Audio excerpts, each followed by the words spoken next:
بسم الله الرحمن الرحيم.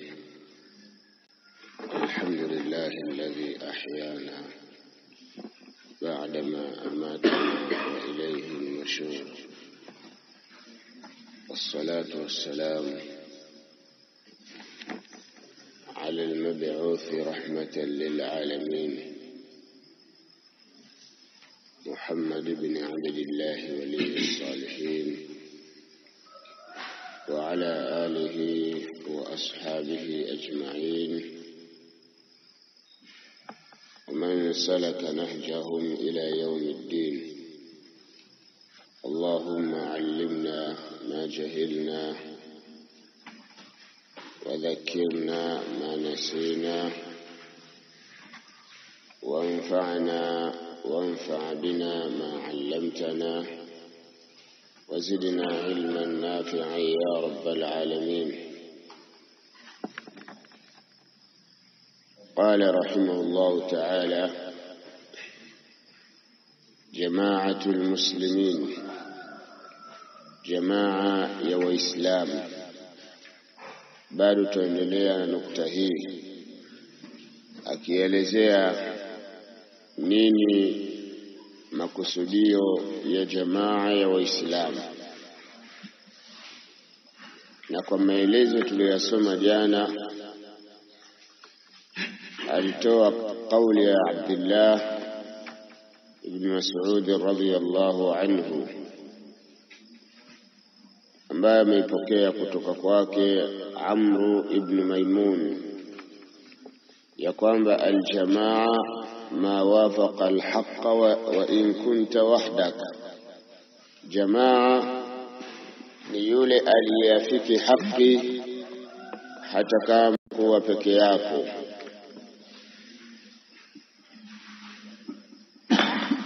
Tuendelea. من هذا يعلم أن أهل السنة والجماعة منتشرون في أنحاء المعمورة. na kutokana na hili inajulikana, inafahamika ya kwamba ahli sunnati wal jamaa wameenea katika pande mbalimbali za ulimwengu, pande za dunia zilizojengwa zenye majengo, kwamba ahli sunnati wal jamaa wameenea katika sehemu mbalimbali zenye watu. Wakadhalika a'immatul muslimin wa hukamihim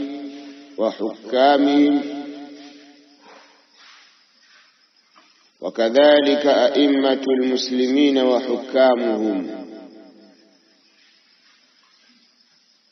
Hivyo hivyo watawala wa Waislamu, viongozi wa Waislamu na watawala wao.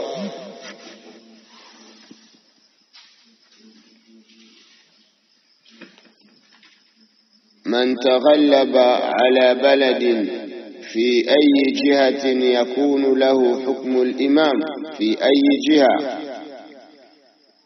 Hivyo hivyo viongozi, watawala ambao wamechukua ushindi katika baadhi ya nchi, wameziongoza nchi kwa nguvu,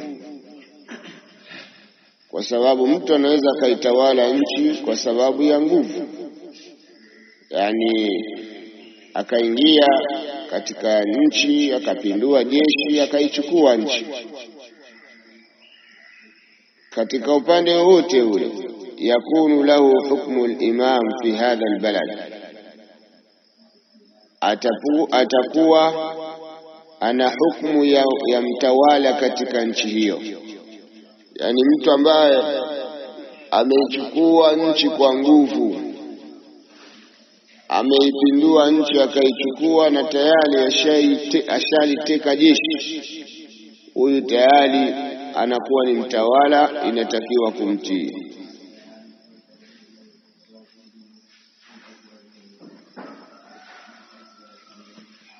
Watakunu lahu albay'a, na vile vile atakuwa ana haki ya bai'a ala kulli muslimin mimman huwa tahta hukmihi, juu ya kila muislamu ambaye yuko chini ya hukumu yake.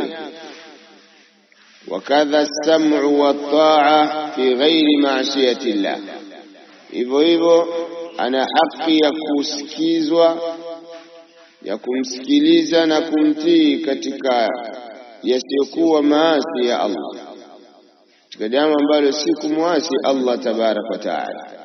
Yani mtawala, mtu ambaye kaipindua nchi na kaichukua nchi kwa nguvu, jeshi likasalimu amri, jeshi likawa chini yake, akishamakinika kwenye utawala akawa ana jeshi sasa, ana dola, huyu lazima atiiwe na asikilizwe, na vile vile atiiwe katika jambo ambalo sio maasi.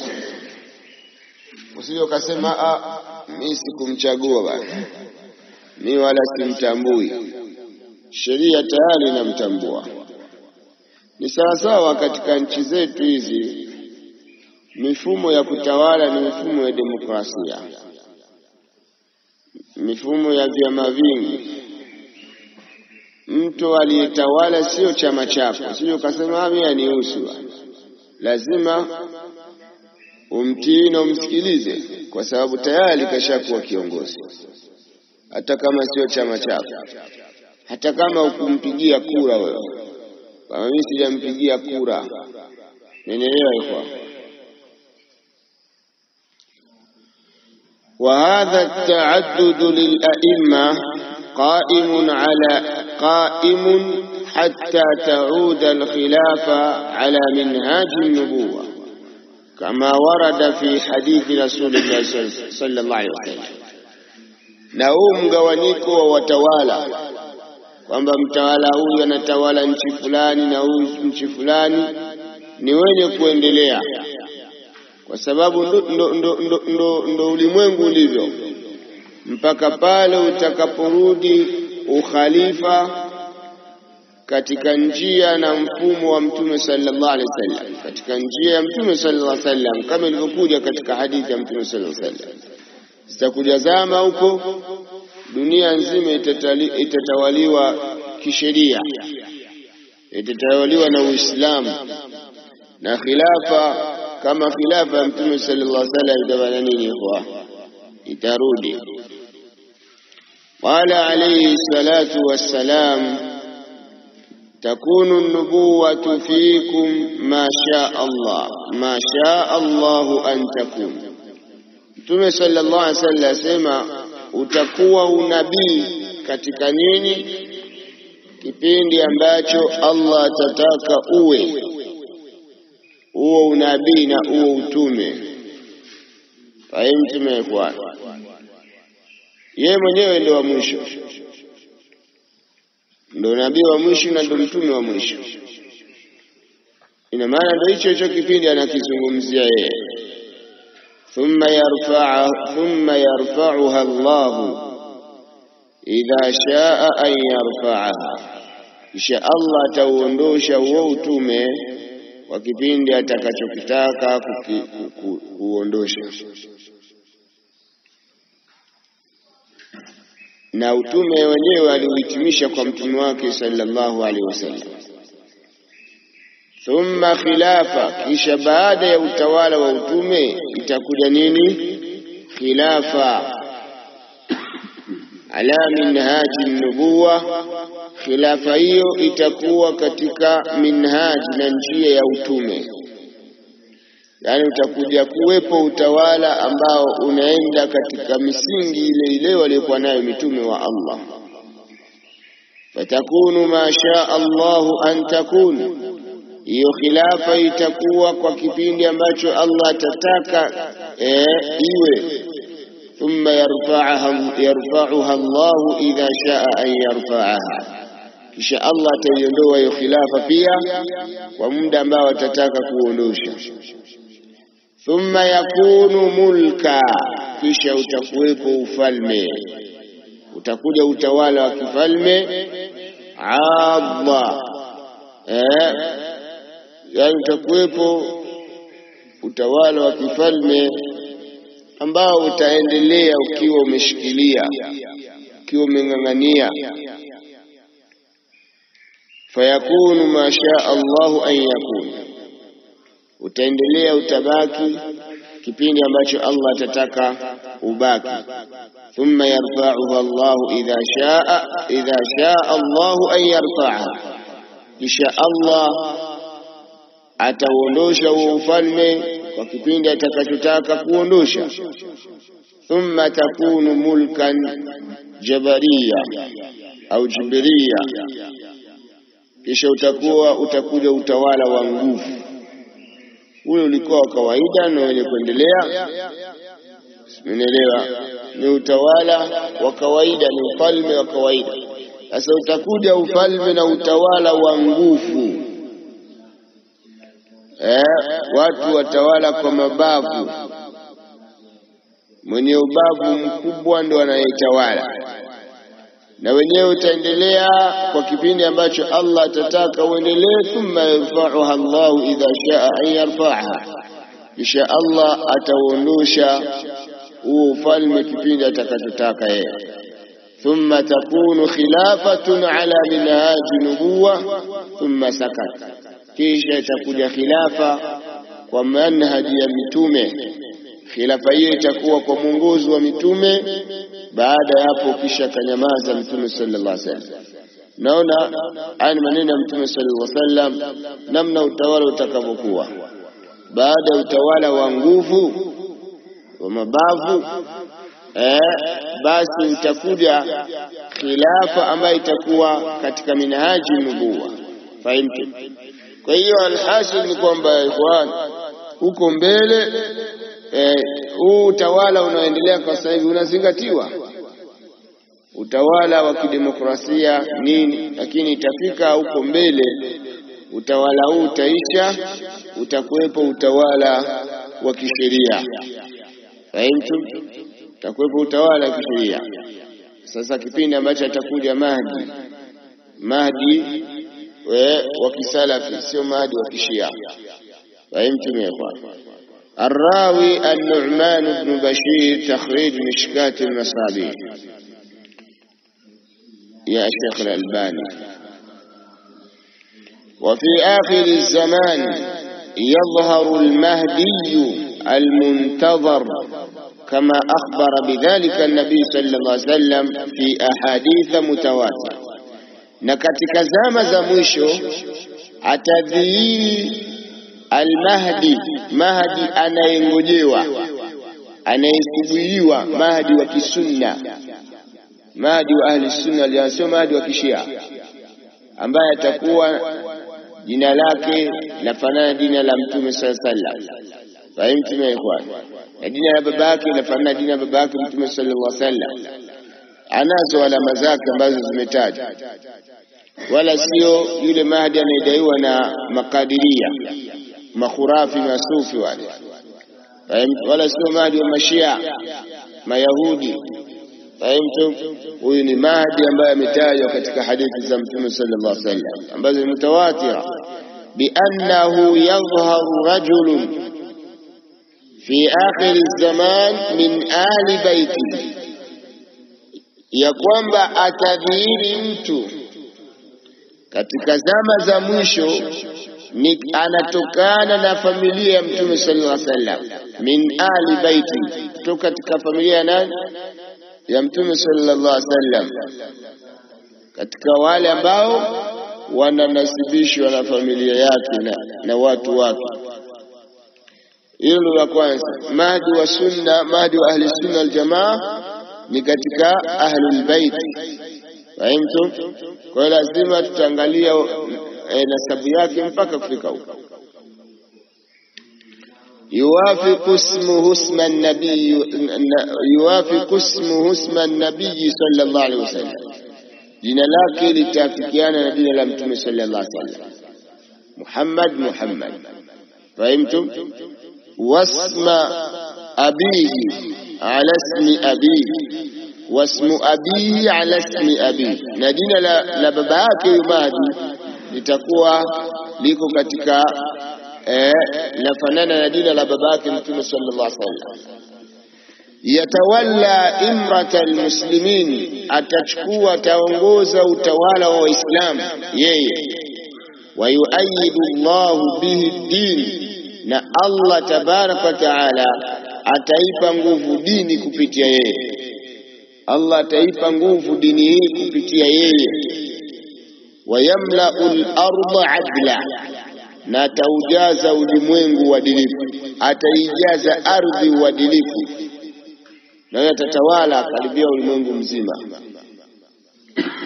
Kama muliat dhulman wa jawra, kama ulivyojazwa dhulma na uovu, kipindi ambacho dhulma zitakuwa zimeenea katika ardhi na uovu. Zama za al-Mahdi, Mahdi atakapokuja atajaza ulimwengu huu. Fahamtu? Mahdi atajaza ulimwengu huu nini? Kwa uadilifu, kama ulivyokuwa umejazwa ulimwengu uovu na dhulma. Kadiri zama zinavyosogea mbele, ndo uovu unazidi kukithiri. Yani leo imekuwa yani maovu yote, fahamtu, miana hivi mtihani sana. Lileo mmoja ambalo lilikuwa unajua lilikuwa likiangamiza wale waliokuwa wametangulia, maovu yaliyoangamiza watu wa Nabii Nuh, yaliyoangamiza watu wa Nabii Musa, yaliyoangamiza watu mbalimbali, kaumu Aad, Thamud. Unakuta yote yamekusanyika katika umma huu, katika ulimwengu tulionao. Sema tu kwa dua ya Mtume sallallahu alaihi wasallam, Mtume aliombea huu umma wake kwamba Allah siuangamize wote kwa wakati mmoja. Mtume kwa, lakini kilichopo ni kwamba wanaangamizwa sehemu mbalimbali. Watu wakifanya maovu Allah anawaletea adhabu huko. Mtume kaumu Lut sasa hivi, yani kila kukicha itafika hatua itafanya kuwa ni sheria katika baadhi ya miji. Mtume sikwambii yani watu kuua watoto, watu kuuana kwa ajili ya uchawi. Leo jambo la kuuana inakuwa jambo dogo, mtu kumuua mtu ni kitu cha kawaida rahisi. Kwa alhasil al-maovu ya ikhwan yanakithiri. Kwa hiyo zama hizo watakazokuja Mahdi itakuwa ni zama ambazo zimejaa katika ulimwengu, pamejaa uovu na uharibifu. Wayaktubu Allahu ala yadayhi khairan kathira, na Allah ataandika, atafaradhisha, atapitisha katika mikono yake khairi kubwa.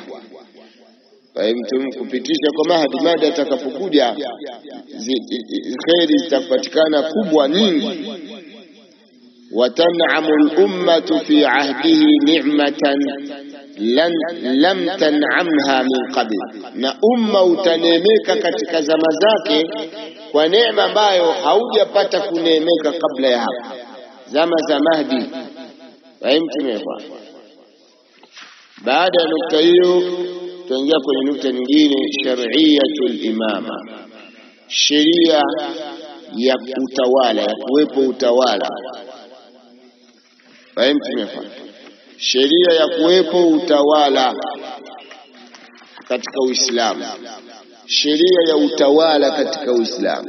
Jambo la swala la utawala, watu nadhani Uislamu hujazungumzia haya.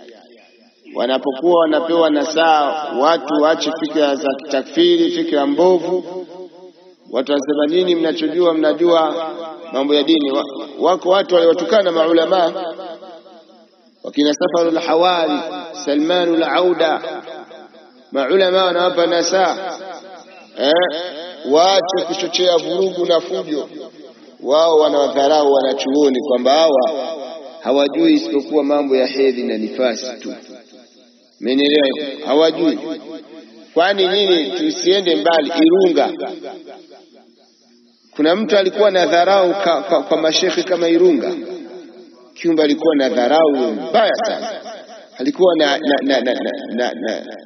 yani alikuwa ni mtu ana ghururi sana. Allah msamehe huyu bwana, alikuwa na ghururi, lakini wote huo ni ule ujinga aliokuwa nao. Alikuwa na ujinga mkubwa sana yule. Ukimwambia mambo ya mashekhi mimi anacheka tu, alikuwa na kicheko fulani cha dharau. Mashiva naongea mtu yeye ajiona amesoma, jahili mkubwa sana bwana. Lakini jambo la kushangaza, hata Qur'ani alikuwa hajui kuisoma, si kwa kuangalia wala haijui. Huyo Irunga, sikwambii Qur'ani juzu amma, alikuwa hawezi kuisoma juzu amma, huyo ambaye anaozungumzia mambo ya Uislamu.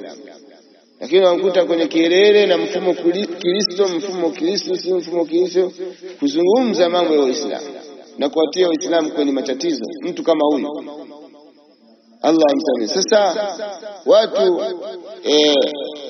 wako namna hiyo, wakija kwenye mambo ya utawala. Kuna dini iliyozungumza utawala kuliko Uislamu. Masala ya qadha yamezungumza al-ahkamu sultaniya. Watu arudi kwenye vitabu hivyo, angalie namna ulama walivyozungumza. Fahimu tumekwa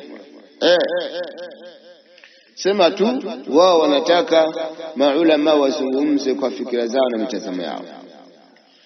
ومما ورد عن شرعية وجود الأئمة في فترة ما بين الخلافتين التي تكون على منهاج النبوة، كما جاء في حديث رسول الله صلى الله عليه وسلم الآن ذكره، ما جاء عن بعض شيوخ الإسلام من السلف والخلف ومنها.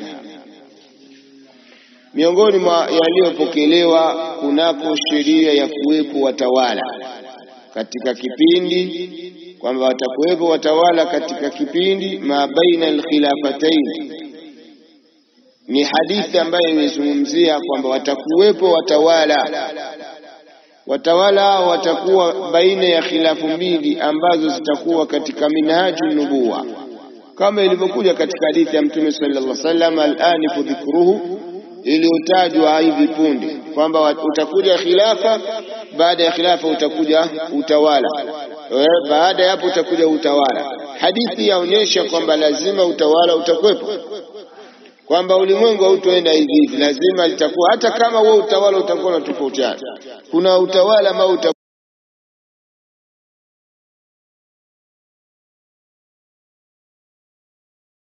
katika minhaji nubuwa, hiyo khilafa itakwenda, kipindi itatoweka, itakuwepo utawala mwingine ambao uko ala sabili alghalaba, au utakuwa katika utawala wa nguvu wa mabavu, utakuwepo. Fahimu? Kwa mfano utawala wa demokrasia, si utawala, hauzungumzi kwamba ni utawala wa kisheria ambao unakuwepo watu kwamba ni katika utawala huu unachukuliwa katika utawala wa alghalaba, wa kushinda. Fahimu? Lakini katika njia sahihi za kuchukua utawala hamna demokrasia, bali demokrasia ni mifumo ya kitawuti, mifumo ya Kiyahudi ambayo imeletwa, ambayo mifumo hii ni kuvunja haki za watu. Demokrasia haiwezi kulinda haki ya mtu, na ndio maana utakuta leo inalinda haki ya huyu, inafanya ukatili haki ya huyu, inafanya haki ya huyu. Fahimu? Demokrasia si dini. Demokrasia ni mifumo ya Kiyahudi, mifumo ambayo imekaliwa, na ndio maana utakuta huwezi kupata haki kupitia demokrasia, ni uongo. Haki inatafutwa katika mafundisho ya Allah tabaraka wa taala, mafundisho ya Mtume sallallahu alaihi wasallam.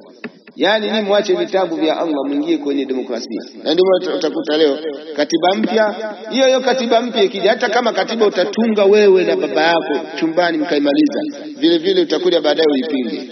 Kwa nini? Kwa sababu si mifumo ya mtu, ni akili za watu. Watu wamekaa wakachekecha akili, tuweke hiki sheria, hiki sheria, hiki sheria, hiki sheria. Simenelewa? Sisi katika dini ya Allah sheria ishakamilika. Hakuna, yani sheria hii ambayo ipo Allah ameiteremsha ndio hiyo kwa zama zote na kwa hali yote na katika maisha yote. Ama hii mitazamo ya watu, kuna pahala ufika inagoma, haiendi. Simenelewa hiyo? inabidi ibadilishwe.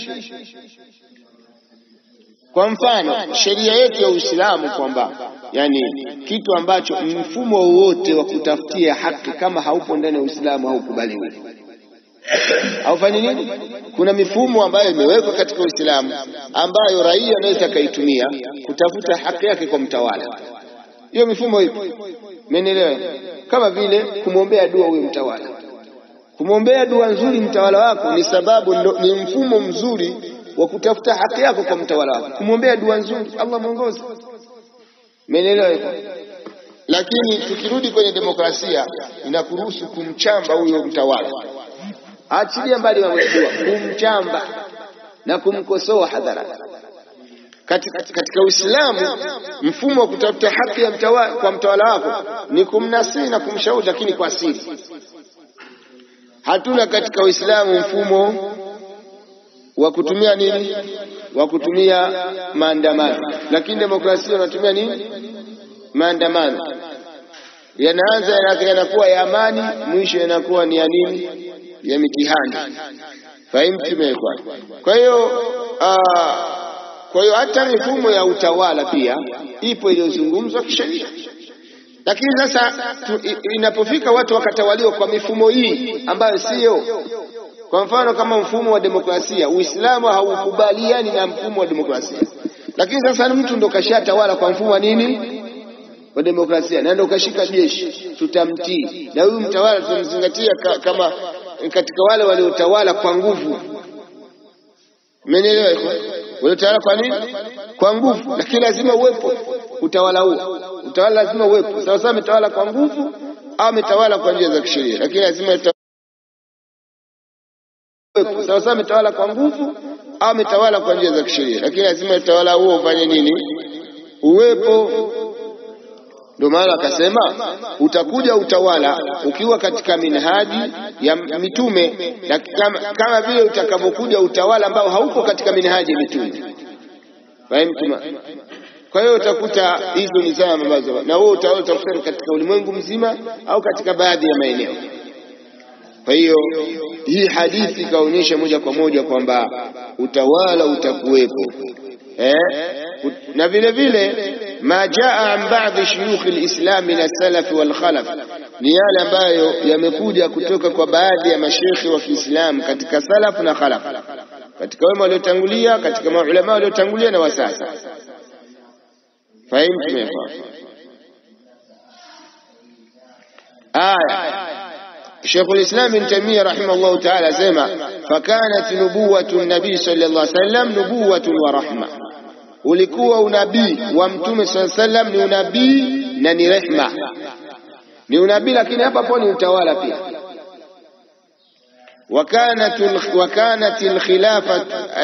وكانت خلافة الخلفاء الراشدين خلافة نبوة ورحمة. vile vile khilafa ya makhalifa wanne waongofu ilikuwa ni khilafa ya unabii na rahma, yani kwa mwongozo wa mitume, kwa mwongozo wa mitume ni rahma. وكانت إمارة معاوية ملكا ورحمة, na utawala wa Muawiya ulikuwa ni ufalme na ni rahma. Muawiya alikuwa nini? Kwa sababu baada ya Ali alitawala nani? Muawiya. Fahimu tumekwa. Hata kama alichukua Hassan kwa muda mchache, lakini utawala ulikuwa na nani? Muawiya. Hassan alikuja akajiuzuru. Fahimu tumekwa. Naam. Wa ba'dahu waqa'a mulkun 'adud, na baada hapo ukawatokea ufalme ule wa kunyang'anyana. Ufalme wa kunyang'anyana, ufalme mbalimbali mchanganyiko. Ufalme ambao unakuja unatulia, mwingine unakuja ni kunyang'anyana. Ufalme unatulia unakuja. Fahimu?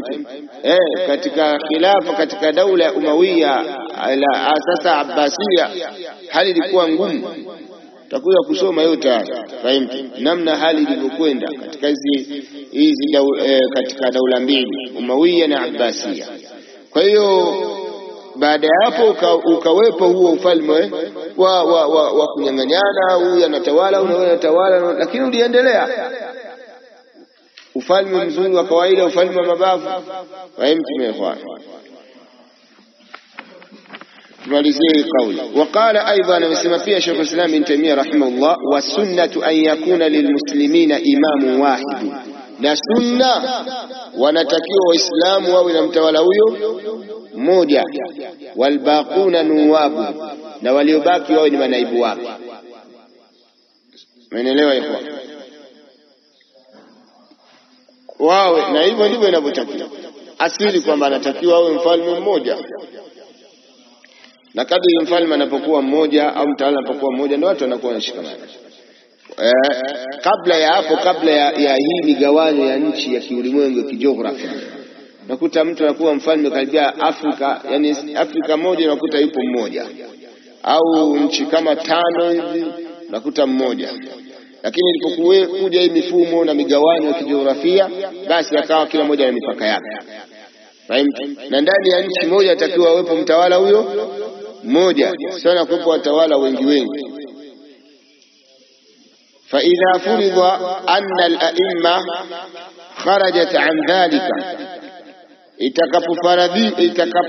kwa mfano itakapotokea, fahimtum, kwamba maimam au watawala wametoka katika hilo lipi la kuwepo mtawala mmoja, yani akawepo kwa mfano nchi kama 4 zote yuko mtawala huyo mmoja, lakini watawala wengine wakakataa, wakasema hapana, kwa sababu kiasili atakiwa mtawala wepo huyo mmoja, labda Afrika nzima, hata ulimwengu mzima wepo mtawala mmoja.